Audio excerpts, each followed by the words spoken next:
Napasapina ng National Bureau of Investigation sa Lunes ang ilang opisyal ng Philippine Southeast Asian Games Organizing Committee o FISGOC kaugnay ng investigasyon sa 2019 SEA Games. Kasama dyan sina dating FISGOC Chairman Ramon Suzara, Chief Financial Officer Dexter Estacio, Corporate Secretary Lester Buencosejo at iba pang board members. Sabi ni NBI Director Melvin Matibag, base ito sa nakuhang dokumento sa Securities and Exchange Commission.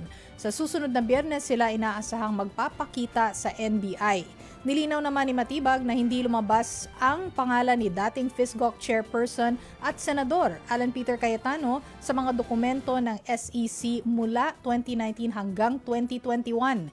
Ito ang dahilan kung bakit hindi siya kasama sa mga ipinatatawag ng ahensya. Kaya nagtataka rin daw siya kung bakit pumalag agad ang senador nang mabanggit ang investigasyon sa 2019 SEA Games.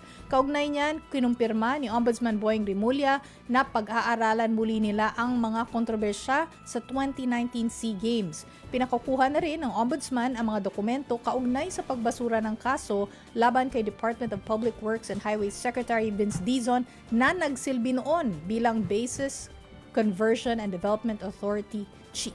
BCDA Chief. Oo. Oo, pero na-absuelto na raw kasi siya doon. Oo, Correct. tapos So, na eh. Hindi ko alam kung kaya ibalik ng staff natin yung yung si Senator Alan Peter Cayetano. Napansin ko lang kasi nagre-review ako nung kasi gagamitin for our mga docu yung impeachment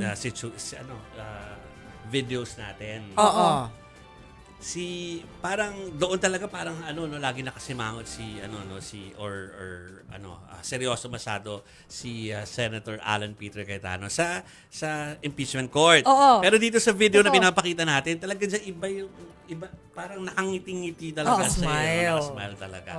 So, Kasi nang aasar kasi dyan, di ba? Yung Na sinasabi niya dyan, parang hindi obvious, light lang. Yeah. Hindi naman kayo masyadong obvious, light lang. Something like that. Something to that tapos effect. parang sinasabi niya, Oo. sige, imbestigahan niyo ako sa SEA Games, pero hindi naman siguro bad word ang flood control. Oo. actually, Pinabato niya.